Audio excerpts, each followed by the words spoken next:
اگلی بار جنگ ہوئی تو محدود نہیں انتہائی وسیع ہوگی، field marshal general Asim Munir نے دشمن پر واضح کر دیا۔ مارکا کی پہلی سالگرہ پر جی ایچ کیو میں خصوصی تقریب سے خطاب میں کہا، مارکا کوئی روایتی جنگ نہیں تھی بلکہ دو نظریات کے درمیان فیصلہ کن مارکا تھا۔ اللہ کی فضل سے حق غالب آیا اور باطل شکست سے دوچار ہوا۔ بھارت سمجھتا تھا وہ پاکستان کو عسکری اور سفارتی طور پر تنہا کر دے گا، اس کے تمام اندازے غلط ثابت ہوئے۔ بری، بحری اور فضائی افواج کی پیشہ ورانہ مہارت نے دشمن کو پسپائی پر مجبور کیا۔ مضبوط دفاعی صلاحیت اور قومی عزم کو دیکھتے ہوئے بھارت نے جنگ بندی کی خواہش مختلف عالمی اور بیرونی قوتوں کے ذریعے ظاہر کی۔ شکست خوردہ بھارت نے امریکہ کی سیاسی قیادت کے ذریعے ثالثی کی پیشکش کی، جسے پاکستان نے خطے میں امن کے وسیع تر مفاد میں قبول کیا۔ الحمدللہ پاکستان کا دفاع آج کسی بھی بیرونی جارحیت کے خلاف مکمل طور پر ناقابل تسخیر ہے۔ پاکستان خطے میں طاقت کے توازن کو برقرار رکھنے اور مؤثر دفاعی حکمت عملی پر کاربند ہے۔ پاکستان اور اس کی افواج نہ پہلے کسی دباؤ سے مرعوب ہوئی اور نہ آئندہ ہوں گی۔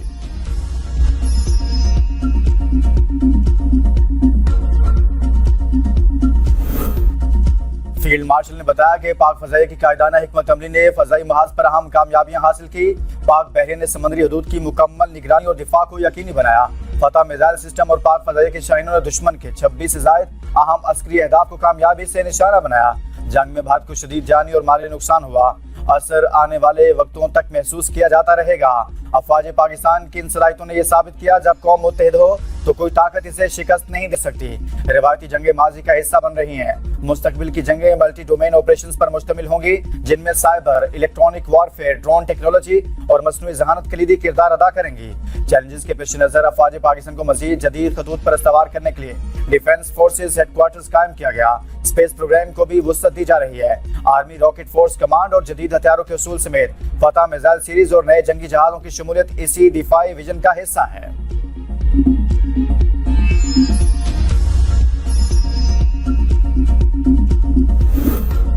فیلڈ مارشل کا پاکستان پر اعتماد کرنے پر صدر ٹرمپ سے اظہار تشکر، کہا پاکستان نے امریکہ اور ایران کی قیادت سمیت مختلف عالمی رہنماؤں کے ساتھ رابطوں میں مثبت کردار ادا کیا۔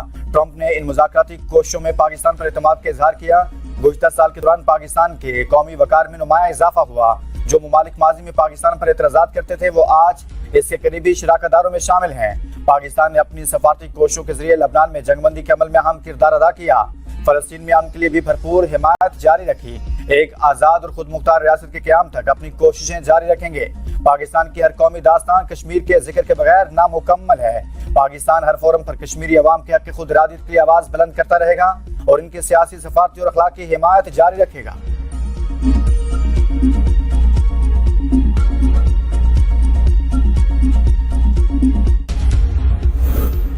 روایتی میدان جنگ میں ناکامی کے بعد بھارت نے اپنی پرانی ریاستی پالیسی کے تحت دہشت گردی کی سرپرستی کا راستہ اپنایا۔ ایک بار پھر خطے میں عدم استحکام پیدا کرنے کی کوشش کی۔ فیلڈ مارشل نے کہا یہ دہشت گردی نہ صرف بھارت بلکہ افغانستان کی سرزمین سے بھی جاری ہے۔ پاکستان نے افغانستان سے مطالبہ کیا ہے کہ وہ اپنی سرزمین کو دہشت گرد گروہوں خصوصاً فتنہ الخارج اور فتنہ بھارت کے عناصر سے پاک کرے اور دہشت گردی کے مراکز کا مکمل خاتمہ یقینی بنائے۔ جس طرح پاکستان نے روایتی جنگ میں دشمن کو شکست دی، اسی طرح قومی اتحاد، حکومتی اداروں اور عوام کے عزم کے ساتھ دہشت گردی کے خلاف جنگ بھی جلد اپنے منطقی انجام تک پہنچائی جائے گی۔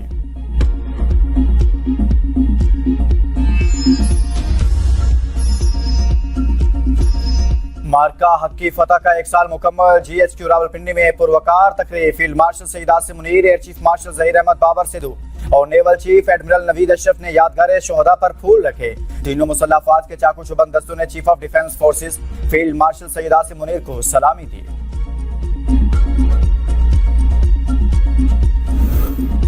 کراچی میں ڈاک یارڈ پر مارکا حق کے حوالے سے تقریب، وزیر اعلیٰ سندھ سید مراد علی شاہ مہمان خصوصی تھے۔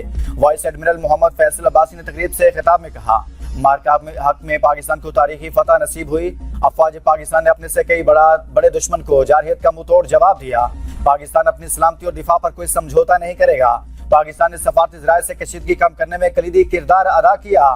ہماری قیادت نے واضح کیا پاکستان امن و استحکام کی پالیسی پر یقین رکھتا ہے۔ نازک حالات میں بحری آپریشن تیاریوں کو مزید مؤثر بنایا گیا۔ تجارتی جہازوں کی سیکیورٹی اور توانائی کی ترسیل کے راستے محفوظ بنائے گئے۔ آپریشن محافظ البحر کے تحت بین الاقوامی جہازوں کی محفوظ گزرگاہ یقینی بنائی گئی۔ عالمی برادری نے پاکستان کے ذمہ دارانہ کردار کو سراہا۔ کراچی کی عوام نے ہمیشہ قومی دفاع میں افواج کا بھرپور ساتھ دیا۔ مشکل وقت میں کراچی نے یکجہتی اور قربانی کی مثال قائم کی۔ کراچی صرف پاکستان کا معاشی مرکز نہیں بلکہ قومی دفاع کی علامت بھی ہے۔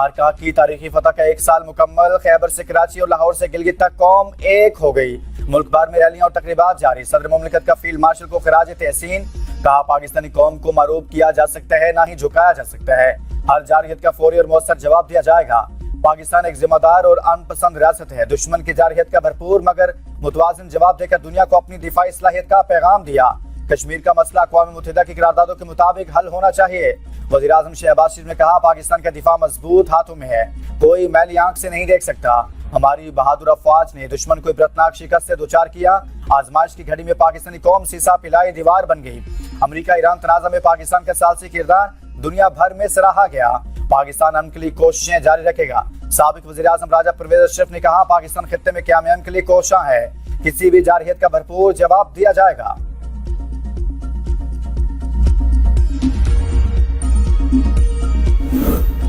مارکاک میں پاکستان نے کئی گنا بڑے دشمن کو دھول چٹائی، بھارت ہزیمت چھپانے کے لیے آج بھی کوشاں، مارکاک کے ابتدائی 2 روز میں رافیل معراج سے کوئی لڑاکا طیاروں سمیت بھاری نقصان اٹھانے والا بھارت عالمی سطح پر رسوا ہوا، 10 مئی کو پاکستان کی تاریخ ساز کارروائیوں نے بھارت کو بھاری نقصان سے دوچار کیا، پاکستان نے پٹھان کوٹ، بٹنڈا، رجوڑی اور اڑی سمیت 26 فوجی مقامات کو کامیابی سے نشانہ بنایا، ان کارروائیوں کے دوران BrahMos missile depot, ballistic missile ذخائر اور S-400 دفاعی نظام کو ہدف بنایا گیا، پاک افواج نے اپنی برتری ثابت کرتے ہوئے دشمن کے دفاعی ڈھانچے کو ہلا کر رکھ دیا، بھاری نقصان اور عالمی سطح پر ہونے والی جگ ہسائی کے بعد مودی سرکار نے سفارتی راستہ اختیار کیا۔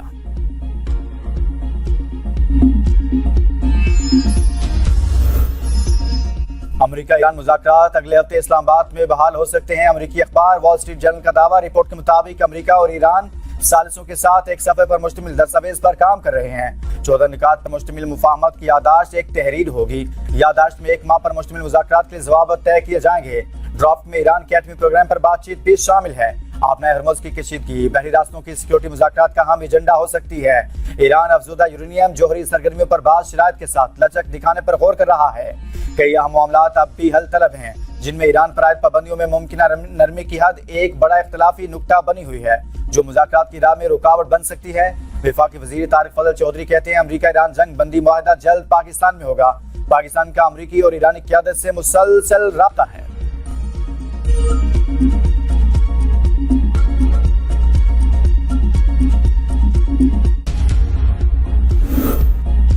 ڈونلڈ ٹرمپ کی پروجیکٹ فریڈم پر شروع کرنے کی دھمکی، صحافیوں سے گفتگو میں کہا اگر معاملات طے نہیں ہوتے تو ہمارے پاس دوسرے راستے بھی ہیں، شاید ہم پروجیکٹ فریڈم کی طرف لوٹ جائیں لیکن اس بار پروجیکٹ فریڈم پلس ہوگا جس میں کچھ اور چیزیں شامل ہوں گی، ہمیں پاکستان نے پروجیکٹ فریڈم روکنے کا کہا تھا، وزیر خارجہ مارکو روبیو کہتے ہیں امریکی تجاویز پر ہمیں ایران کا جواب ابھی تک موصول نہیں ہوا، امید ہے ایران سنجیدہ مذاکرات کے عمل کی طرف جائے گا۔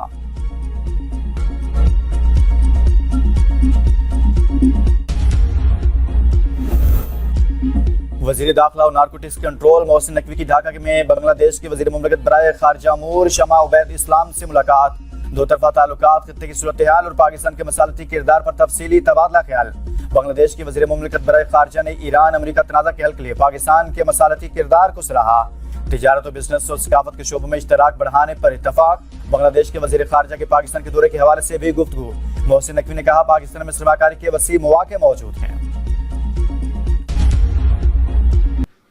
اب تک کے لیے اتنا ہی، دیکھتے رہیے B42 نیوز۔